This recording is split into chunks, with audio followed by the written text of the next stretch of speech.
pagbati na may ngiti sa aking mga labi. Naghahanap ba kayo ng makakatuwang sa pagre-review ng inyong anak? Meron yan sa DepEd. Ang ETUlay online tutorial ay libre at handog ng ating kagawaran sa pangunguna ng OUA ICTS EdTech. Ito ay isang proyektong makatutulong sa mga mag-aaral, katuwang ang mga magulang o kasama sa kani-kanilang tahanan para masagutan at maunawaan ang mga modules. Hangad din ng programang ETUlay ang matulungan ang ating mga guro sa kanilang mga blended learning classes. Ang ating ETUlay ay mula kinder hanggang senior high school. Bukod sa academics, meron din tayong mga special programs gaya ng All is Wellness, Reading and Math Remediation, Storytelling, Mommy Tech Talks, Classes sa Gramatika, Speech Class, Financial Literacy, at marami pang iba. Pinalawig din ng ETUlay ang ating Alive program para sa mga mag-aaral mula grade 1 hanggang grade 3. Gayon din ay mayroon tayong ALS program at SPED tutorials na makasisigurong makakamit ng lahat ang inclusive education. May SPED hotline na rin para sa inyong mga katanungan patungkol sa special education. Kaya, subaybayan mula Lunes hanggang Biyernes, mula 9 ng umaga hanggang 7 ng gabi ang ating ETUlay. Sa ating pagtutulungan, maiaangat natin ang bawat isa. Ating itutulay ang pagkatuto upang di mapigil ang pag-aaral ng kabataang Pilipino. Itulay natin ito, sulong edukalidad.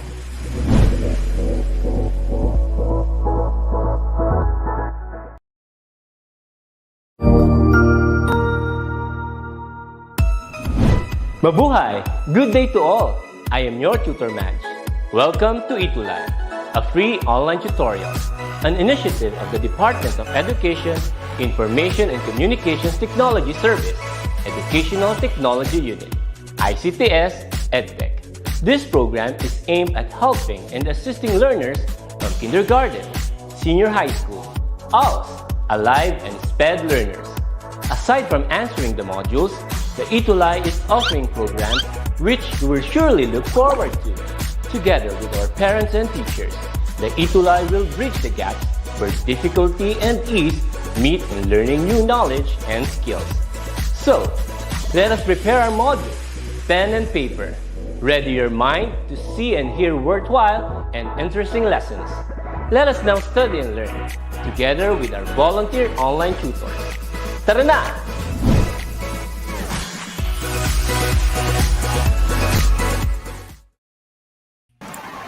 Yan, good morning, Tutor Liway. Tutor Nexel, kamusta? Ito, mabuting-mabuti naman po at very excited dahil makakasama po natin muli yung ating mga ka-exploratory. At syempre, Tutor Liway, ang pag-aaralan po natin ngayong araw na ito ay Cookery Quarter 4, Week 1. Tutor Liway, ano po ang ating lesson? Ang ating lesson for this week is Materials of Kitchen. Utensils and equipment commonly found in the kitchen. Yan, parang very exciting naman yan, Tutor Liway. Pero syempre, bago tayo magsimula, Tutor Liway, ay makikita po ng ating mga ka-exploratory yung mga lessons na dadaanan natin within this quarter. For week 1, materials of kitchen, utensils and equipment commonly found in the kitchen. Para naman sa week 2, Tutor Liway. Medyo malabo siya. Ayan, Tutor Liway. Ang pag-aaralan natin ngayong week 2 lesson ay cleaning kitchen premises.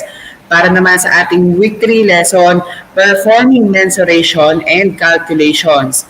Para sa week 4, interpreting kitchen layout. Ayan, Tutor Liway, alam ko very kayo dito, memorize nyo itong mga kitchen layout. At syempre, Tutor Liway, tatalakayin din po natin yung week 5 lesson na understanding basic kung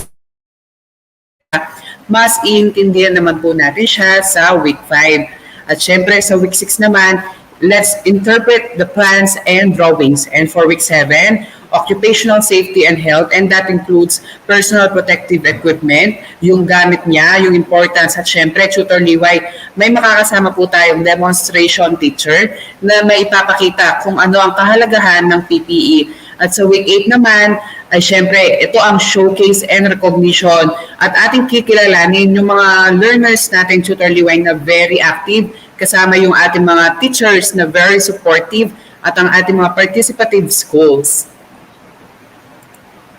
Tutor Liway, kamusta po? Siyempre, okay pa rin. Tutor Naxel, imagine, we are already in the quarter 4 of our school year, no? Parang kailan lang, quarter 1 lang tayo. So, nakaraos ang ating mga mag-aaral from quarter 1 to 3. Siguradong makakaraos din sila this quarter.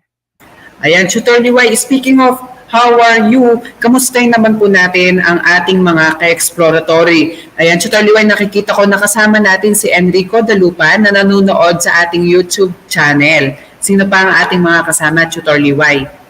Si Angelica Hulba ng Ramon National High School, Rosemary Kailao, si Ezekiel Loreto, Cristel Jade Antonio, Apple Frias. Ayan, sobrang dami na natin, Tutor Liway, at meron din tayong kasama na nanonood mula sa ETUlay High School, National Capital Region, Quezon City. Grade 12 na siya pero nagre-review pa siya at willing matuto ng pagluluto. Kasama natin si Nur Faiza Abdubaki. Yan, Tutor Liway. Muli, i-comment mo lamang ang iyong pangalan ng iyong paaralan, grade and section, at syempre wag nating kalimutan yung ating TLE teacher. Yan. Let's check your idea, Tutor Liway, paano po ang gagawin ng ating mga ka-exploratory? Bago yan, Tutor Naxel, meron pala tayong mga mag-aaral din na galing ng Camarines Sur. Ang layo na nun, Tutor Naxel. Si Rosemary Kailao. Siyempre, Tutor, talaga tayo, hindi lamang sa mga school, syempre maging sa lesson dahil kung maalala mo, Tutor Liway, quarter 1 agriculture, sa quarter 2 Tutor Liway, ano po kaya yung ating na-discuss? Yung quarter 2 natin, food technology siya, Tutor Naxel. Ayan, at yung quarter 3 naman, sobrang easy lang din. Ngayon, nasa quarter 4 na po tayo. Tutor Liway, ano po ang gagawin ng ating mag-aaral at atin nang simula ng ating lesson? Yes, Tutor Naxel. So, ang question dito ay how well do you know the following tools and equipment? So, they will identify the name of each item and write their answers on the comment section. Ayan, sobrang dali lang yan at alam ko excited na kayo. At speaking of excited, simulan na po natin ang ating activity. Para sa ating number 1, ano kaya itong nasa screen natin? Ano kaya itong number 1, Tutor Liway? Parang balita ko, Tutor Liway, yung sa'yo, inverter na siya. Yes, Tutor Naxel. So ito yung paborito natin ngayon dahil summer na, Tutor Naxel. Kailangan natin talaga ito. Ayan, may mga nakikita na po akong sumasagot, kagaya na lamang ni Chloe Viernes at ni Nur Faiza. Ayan, maghihintay pa tayo ng mga kasagutan, mga 5 seconds. Baka nagtatype pa po. Yan. Tama, Tutor Liway, nagtatype na sila at ang dami ng sumagot. Alamin natin, Tutor Liway, kung tama yung kanilang kasagutan. Kung ang sagot mo sa ating number 1, refrigerator, congratulations dahil tama ang iyong sagot. Tutor Liway, ano naman yung ating number 2? Para sa ating number 2, ito yung image. Paki-comment ang inyong answer sa comment box. Kilala nyo ba ang tool na ito? Yan. Ano nga ba ito, Tutor Liway? Parang ito medyo natatakot ako. Wag pala natin kalimutang i-share at i-like ang ating live session para mas madami tayong matulungan at makasama dito sa ating exploratory. Ayan, Tutor Liway, may mga sumagot na po ng Grater. Alamin natin kung tama ba yung Grater, Tutor Liway. Ayan, congratulations dahil tama ang inyong kasagutan na Grater. Tutor Liway, itong number 3 naman po kaya. Para sa ating number 3, ito ay made of metal. Meron din namang nitong mga wood, no, at plastic. So, paki-identify ang tool at isulat ang sagot sa comment section. Ayan, tama, Tutor Liway. Appreciate lang natin yung ating mga ka-exploratory dahil very active sila, Tutor Liway. Nakikita ko talaga dito sa screen ko na sunod-sunod yung kanilang mga sagot. Very good sila dyan, Tutor Liway. Ayan, alamin natin, Tutor Liway. Tutor Liway, ano po ba ang tamang kasagutan? Yes, Tutor Nexel, this is a food tong or serving tong. Tama lahat ang kanilang mga sagot. Congratulations. Yan, syempre, palakpakan natin sila, Tutor Liway. Congratulations dahil tama ang inyong mga kasagutan. Ayan, ngayong araw na ito, gagamitin nating reference yung K-12 Basic Education Curriculum, Technology and Livelihood Education Learning Module for Commercial Cooking Exploratory Course Grade 7 and 8. Tutor Liway, ayan, magpakilala po muna tayo. Muli ako si Tutor Nexel, ang inyong Gen Z tutor mula sa SDO Angeles City at kasama natin si... Ako naman, ang tutor na nanay, Tutor Liway ng SDO Angeles City. Ayan, alamin na natin, Tutor Liway, ang ating lesson. Ano ang dapat nilang matutunan? So ito dapat ang ating mga layunin, no? Matututunan nito after this lesson. So utilize kitchen tools and equipment. Maintain kitchen tools and equipment and working area. And last is store and stock kitchen tools and equipment. Ayan, Tutor Liway, bago tayo magsimula ay alamin natin yung mga terms na makikita ng mag-aaral. Number 1, we have cleaning, a physical removal of visible soil, dust, food, or any dirt sa mga objects na nakikita sa kitchen. Next. Next is disinfectant, a substance used to destroy germs. So yung mga maliit na mikrobyo na nakakakos ng sakit. Ayan, we also have exterminate, to destroy totally. Next. And anything is dirty. At syempre, meron din tayong grades. Tutor Liway, ano naman tong grades na to? So yung mga grades, sila yung mga frames of iron bars for holding fuel while it burns. At syempre, meron din tayong tinatawag na infestation, the state of being infested as with parasites or vermin. And we also have kitchen. Tutor Liway, ano tong kitchen na to? Yung room, specially set apart and containing the necessary utensils for cooking food. And of course, we also have parts per million or ppm, which is commonly used as a measure of small levels of pollutants in the air, water, body fluids, etc. Parts per million is the mass ratio between the pollutant component and the solution. Ito, Tutor Liway, mas madidiscuss natin si ppm pagdating sa occupational safety and health. Siyempre, Tutor Liway, ano pa meron tayo? Meron tayong pedestal, a base or support, sanitizer, a chemical agent used for cleaning and sanitizing surfaces and equipment. Sanitizing. This is the process of reducing number of harmful organisms to safe level on food contact surfaces. And lastly, stock, a case composed of several rows of shelves. Yun. Ano na kaya, Tutor Liway, yung narinig ng ating mga ka-exploratory? Comment mo lamang yan sa ating comment section. At syempre, Tutor Liway, any cook should be familiar with the correct utensils, devices, and equipment in the kitchen. It is important to consider several things and not only the price when buying them. The job of cooking requires specific tools, utensils, and equipment for proper and efficient preparation of food. So very important, Tutor Liway, na tayo bilang kitchen chef ay alam natin yung mga bagay-bagay o mga kagamitan sa kusina natin. Kasi Tutor Liway, kung meron tayong kutsilyo, meron tayong peeler, pero hindi natin alam kung paano siya gamitin, parang mababaliwala yung utensils, tools, and equipment na meron po tayo. Yes, tutor Excel. So the tools, utensils, and equipment are made of different materials, each having certain advantages and disadvantages. The following lists are materials of kitchen utensils and equipment commonly found in the kitchen. Ano-ano kaya ang mga to, tutor Excel? Ayun, Tutor DY. Nag-curious po ako kung ano yung mga tools, equipment, utensils na meron po yung ating mga ka-exploratory. Pwede bang i-comment mo sa ating comment section sa ibaba kung anong meron ka sa bahay o sa kusina. Yan, kung meron naman o wala, alamin natin yan. First, we have aluminum. It's the best for all-around use. It is the most popular, lightweight, attractive, and less expensive compared to other materials.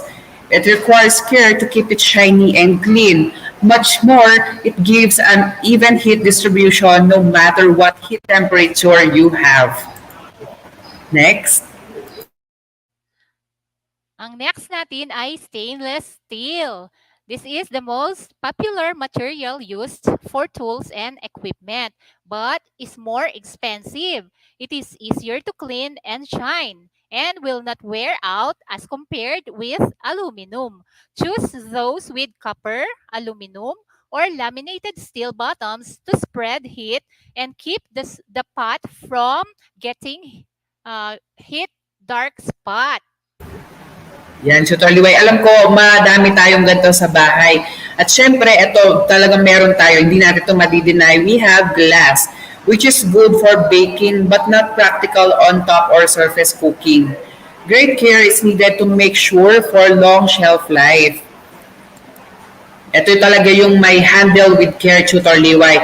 And of course, we also have Cast iron. So this is sturdy, no? Matibay siya but must be kept seasoned to avoid rust. So kailangan lagi siyang nililinisan, no? Para maiwasan ang mga kalawang. Salad oil with no salt or shortening can be rubbed inside and out and dry. Wash with soap, not detergent, before using.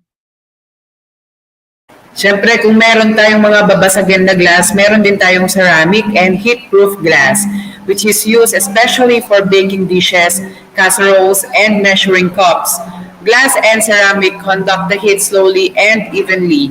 Many of these baking dishes are decorated and can go from stove or oven to the dining table. So, from oven, diretso na siya sa dining table. Kagaya na lang ng mga baked macaroni, tutor liway, ang paborito po natin. Next. Excel. So we have also Teflon. It's a special coating applied to the inside of some aluminum or steel pots and pans. It helps food from not sticking to the pan. It is easier to wash and clean. However, take care not to scratch the Teflon coating with sharp instruments such as knife or fork. Use wooden or plastic spatula to turn or mix food. So, delikado siya kasi masyadong sensitive yung Teflon. We need to use materials and tools na wooden or plastic. Tama, Tutor Liway. At syempre, alamin natin, Tutor Liway, ano ba yung itsura ni Teflon? Ayan, ganyan siya, Tutor Liway. Tama po ba? Yes, Tutor Excel. So, very easy ang pagluluto sa Teflon, no? But we need to take care of its coating para hindi siya kagad mawala. At syempre, Tutor Liway, alamin naman natin kung meron ba tayong plastic and hard rubber. Ito naman, Tutor Liway, are used for cutting and chopping boards, tabletops, bowls, trays, garbage pails, and canisters. They are much less dulling to knives than metal and more sanitary than wood. Bakit kaya, Tutor Liway? Tanungin po natin yung ating mga ka-exploratory. Bakit kaya mas sanitary daw gamitin yung mga plastic compared dun sa gawa sa kahoy? Ayan, Tutor Liway, skip natin. Alamin natin yung sagot at maghintay tayo ng kasagutan mula sa ating mga ka-exploratory.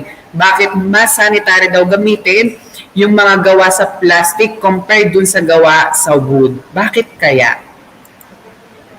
Ayan, Tutor Liway, habang naghihintay tayo ng kasagutan mula sa ating mga ka-exploratory, alamin naman natin yung cooking utensils list that every kitchen needs.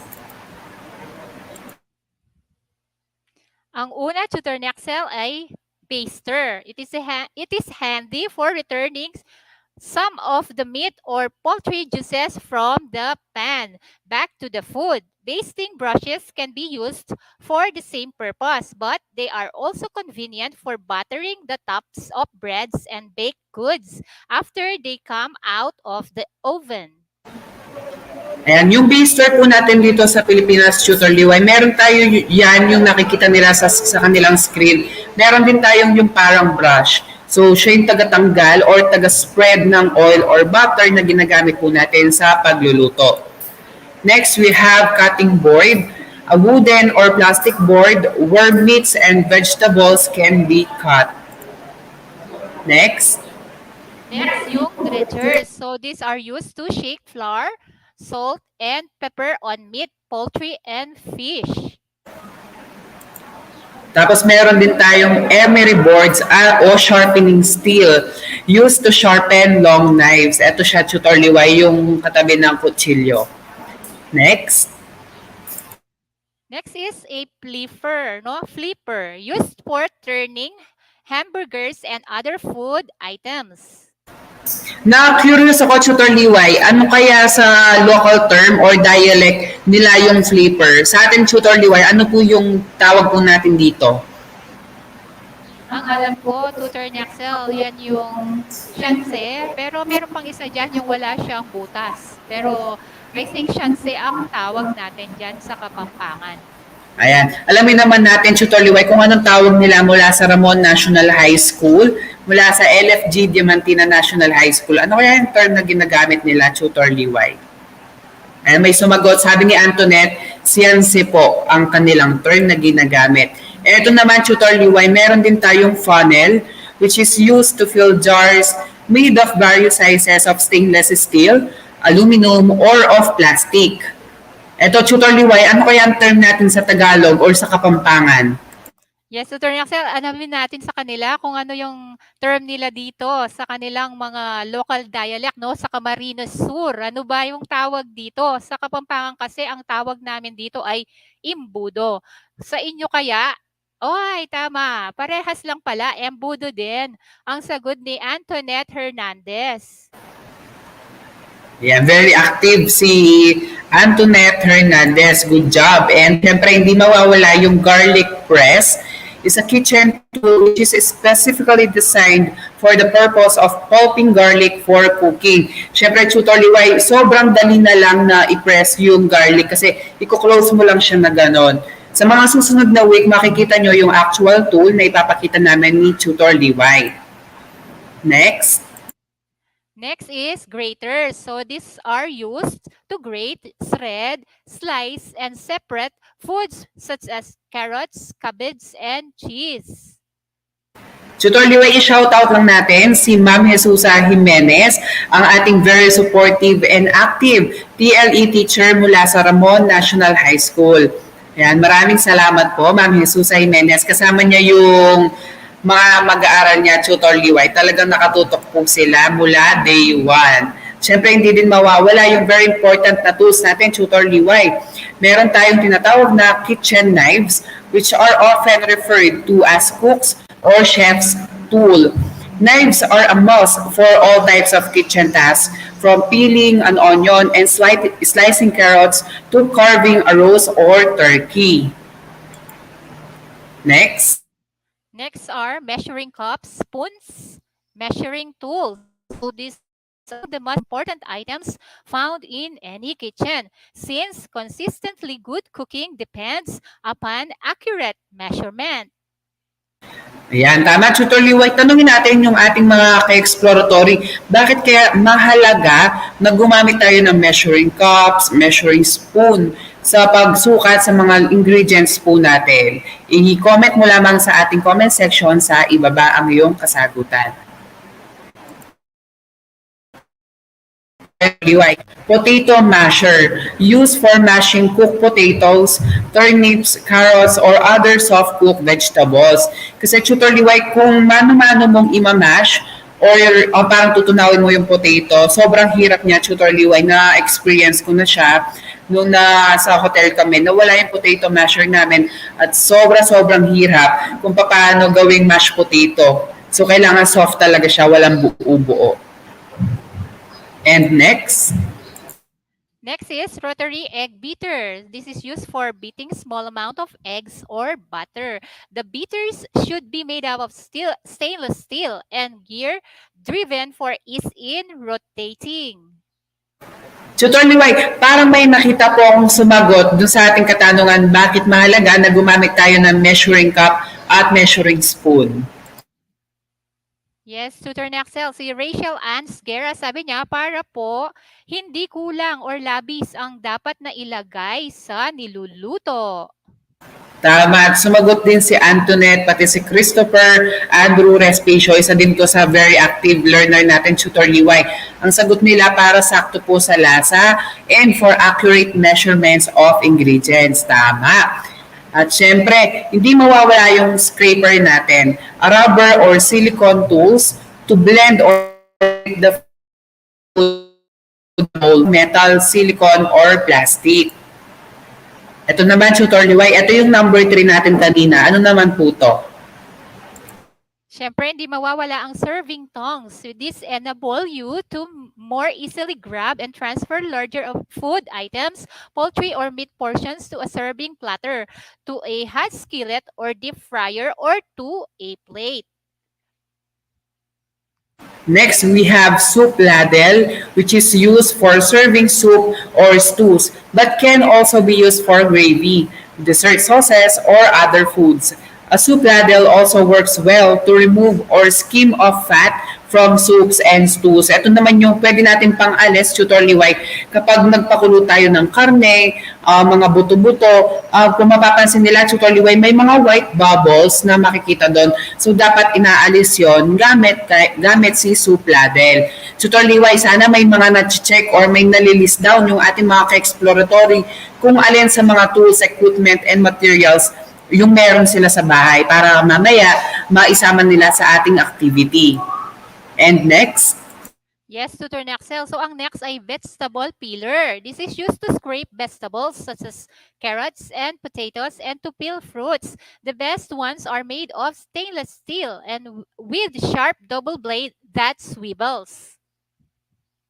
Ayun, Tutor Liway, parang, lalo na ngayon, panahon ng mangga, alam ko, Tutor Liway, na nagkikrave tayong pareho ngayon, gamit na gamit si vegetable peeler sa mga vegetable at fruit natin na lagi natin binabalatan sa bahay. At syempre, mura lang yun, Tutor Liway.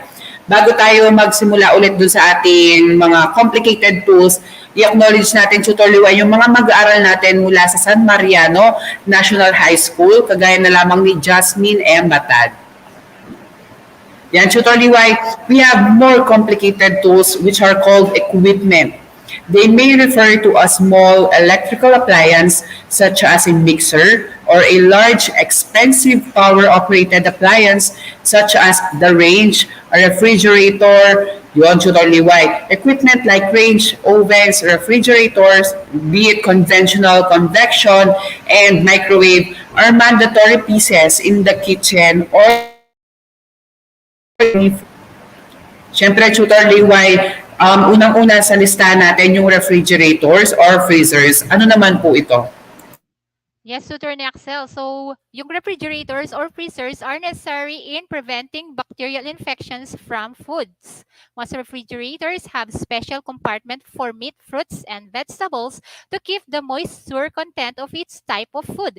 Butter compartment holds butter separately to prevent others from spoiling its flavor. So, acknowledge ko rin si Eliza Nicole Sawal ng Santa Lucia National High School's SDO Bulacan, Tutor Naxel.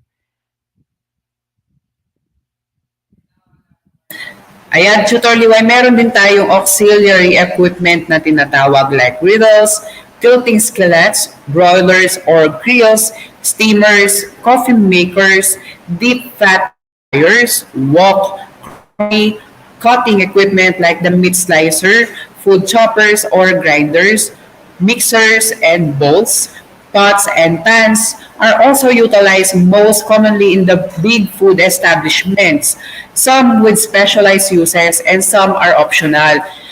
Example lang, tutor DY ng mga specialized, talagang meron dapat sila para doon sa isang paggamit lang, kagaya na lang ng blender, tutor DY. For example, gumagawa pa tayo ng chili garlic paste. Hindi pwedeng yung ginagamit natin sa mga fruit shake ay gamitin din natin doon sa chili paste natin. Kasi tutor DY, maghahalo po yung kanilang lasa. At amoy, syempre.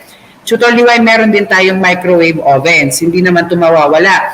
Which have greatly increased their use in the food industry. Lalong-lalo na sa mga food chain. Foods can be prepared ahead of time cooked or heated quickly in microwave ovens. Ayan, Tutor Liway, ito po yung sinasabi ko kanina. Ano naman po to? Yes, Tutor Axel. So, yung mga blenders, no, sensitive din tong mga to. Kailangan yung specific siyang ginagamit. Halimbawa sa mga chili paste, sabi mo nga. So, these are used to chop, blend, mix, whip, puree, grate, and liquefy all kinds of food. A blender is a very useful appliance. They vary in the amount of power or voltage or wattage. Others vary and do not do the same jobs. Ayun, tama, Tutor DY. Gaya ng nabanggit ko po kanina, kung chili garlic paste lang, dun lang siya. Hindi siya pwedeng gamitin sa fruit or vegetable na i-shake po natin. Kasi maglalasa at maglalasa po siya. Ayan, Tutor Liway, congratulations dahil natapos ang ating mga laboratory. Virtual clap naman po tayo. And Tutor Liway, ano naman po itong activity na inihanda po natin sa ating mga ka-exploratory? Yes, Tutor Naxel. So, nandito, they will take a picture of any kitchen tool, material, or equipment na meron sila sa bahay, and then they will post it on DepEd ETUlay Facebook group with hashtag ETUlay level up, hashtag TL Educado, hashtag grade 8 exploratory, and hashtag ETU. At siya, ayun, sobrang dali lang ng ating activity. Kung medyo hindi natin na-catch up, pwede mong balikan ang ating session ngayong araw na ito via team replay na mapapanood sa DepEd ETUlay Facebook group. At syempre, thank you dahil nakasama ka namin. At kung may comments ka, suggestion, pwede mo kaming i-email sa edtech@deped.gov.ph at pwede mo din namang i-scan yung QR code na naka-flash sa inyong screen. And Tutor Liway, alam ko na nagutom ang ating mga ka-exploratory. Sino ang pwede nilang mapanood para naman mabusog po sila? Yes, Tutor Naxel. So, bago yan, good morning, Dimple Kate Ruiz, grade 8, Miton TLE. Ang teacher nila si Ma'am Beverly Bayingan Rupinto Ancheta, advisor, teacher Ma'am listening from San Mariano National High School, Main SDO Isabela. So, ang ating susunod ay si Tutor Michael, Tutor Mary May, and Tutor Irene ng TLE Grade 9. And bago tayo magwakas, muli ako si Tutor Nexel, ang inyong Gen Z tutor mula sa SDO Angeles City at kasama natin si ang tutor na nanay, Tutor Liway ng SDO Angeles City. Muli, maraming salamat dahil nakasama namin kayo makisaya makituto at maki-explore dito lamang sa Grade 8 TLE Exploratory. Maraming salamat at mag-iingat ka. Paalam!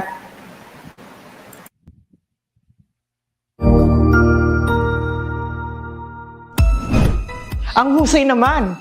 Natapos mo ang iyong tutorial session kasama ang iyong mahusay na ETUlay tutor.